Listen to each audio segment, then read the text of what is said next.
YouTube subscribers, Twitter and Instagram followers. It's Kush back at it again with another New York Giants video. And Trader Dave is back at it again. 2 days in a row with 3 trades in a row. And I honestly think that he might not be done yet. Maybe I'm getting ahead of myself, and I'll explain and expand upon that a little bit later on. But I'll say this. We got essentially 3 cornerback trades. Keon Crossing yesterday, when we sent a 6th round pick to the Texans for him. Then today we traded Issac Yiadom to the Packers in a cornerback swap for Josh Jackson. So I'll say this, right? I'll say this. This is a okay trade. I think we just swapped 2 corners that are honestly around the same playing level as each other. And you know what? Let me actually talk about the Keon Crossing trade first. Let's do this in chronological order real quick. So yesterday, when we traded a 2023 6th round pick for the Texans corner Keon Crossing, I was a little bit confused because he's kind of a special teamer. You know what I'm saying? I'm just gonna read straight from the post right here. In his 43 career games, he has 72 tackles and 6 pass breakups. He played 516 snaps on special teams the past 2 seasons and 59% of all special team snaps for the Texans. He's a special team guy. And we know the Giants take special teams a little bit more seriously than most other teams in the NFL, with good reason. Our special teams has been like the most consistent part of our team for the past 4 years in this big rebuild. And we all know Joe Judge comes with the special teams background. We know the deal. However, in my head, I was thinking, unless this man is going to be above Issac Yiadom in the depth chart, why are we giving up a pick for him? And then Issac Yiadom gets traded. But what I was immediately thinking was also, this could be a sign that Nate Ebner might not be back. You know what I'm saying? Ebner was in the Olympics this offseason, I'm pretty sure, for his rugby team. And we haven't really heard anything on him in training camp. Bringing in Keon Crossing could represent that. And then, of course, today, we traded Issac Yiadom for the cornerback Josh Jackson. And I'm still thinking about the Keon Crossing thing, because the reason I was so confused is he's a special teamer, but you don't need to give up a pick for a special teamer. Like, we gave up a 7th round pick last year for Issac Yiadom, a guy who started for us, played in 10 games for us, a guy who was a good but not great but also not bad corner. You know what I'm saying? He was like average, and as the year went on, he got better. But I feel like people rag on Issac Yiadom a little too much. I feel like he gets more hate than he truly deserves. Like, he did an all-right job at best, right? But it's not like he was terrible. It's not like Issac Yiadom cost us a game or anything.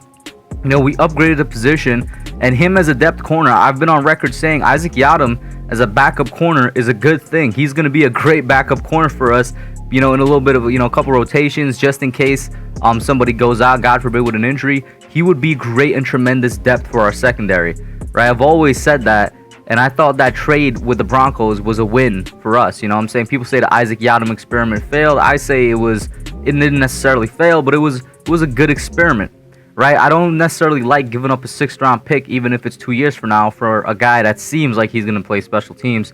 We'll see the impact he makes. It's too early for both of these trades that just happened to say whether they're failures or successes. You know what I'm saying? As Giants fans, I think we realize that, and we should know that from experience in the past years with making trades. We need to wait a couple years to see how they play out.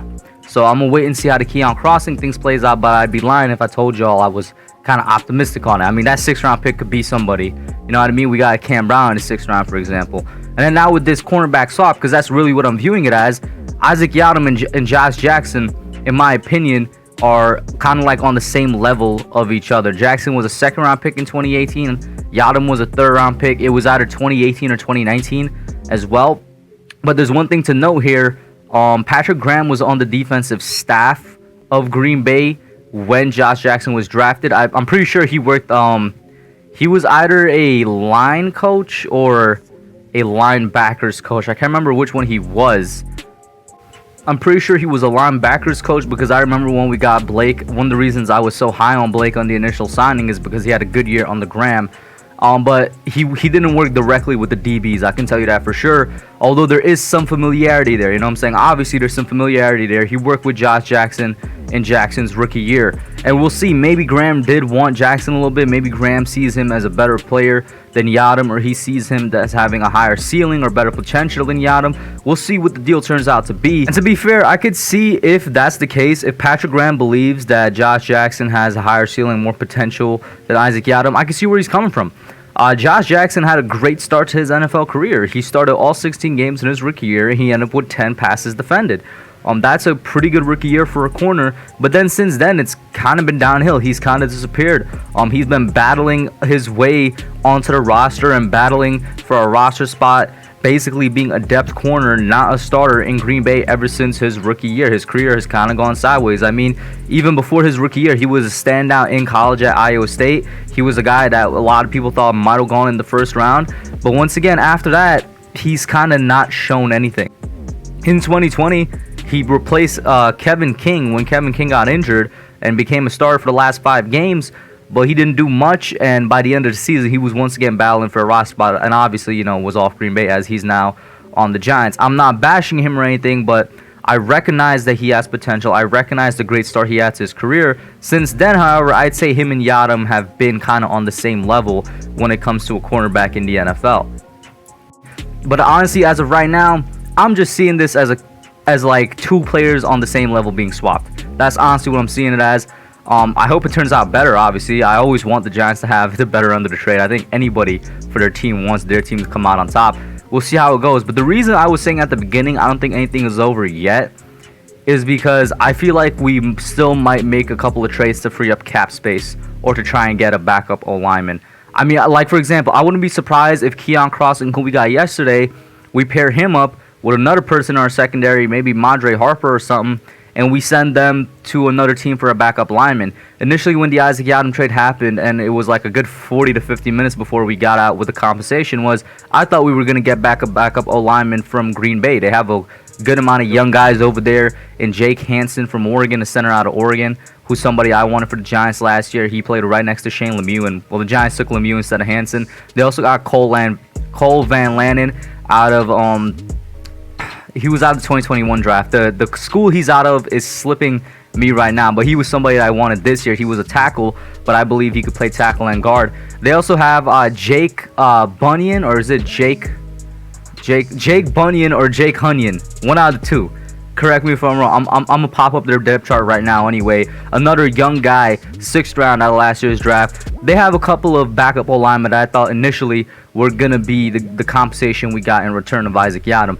But I wouldn't be surprised if we take Keion Crossen. Hey, maybe we even flip this guy Josh Jackson for another O-lineman, because that's what I'm focused on right now. Right now, the Giants seem to be incredibly focused on building the depth of their secondary. I'm not sure if I necessarily agree with it. But it's not like they're dumb. It's not like they don't realize they need to work on their offensive line depth. So we'll see what happens when cuts come. That's what I've been telling everybody. Let's wait until, you know, some cuts are finalized. We're getting closer and closer to that day where all teams have to cut down to, I believe it's 86-man roster.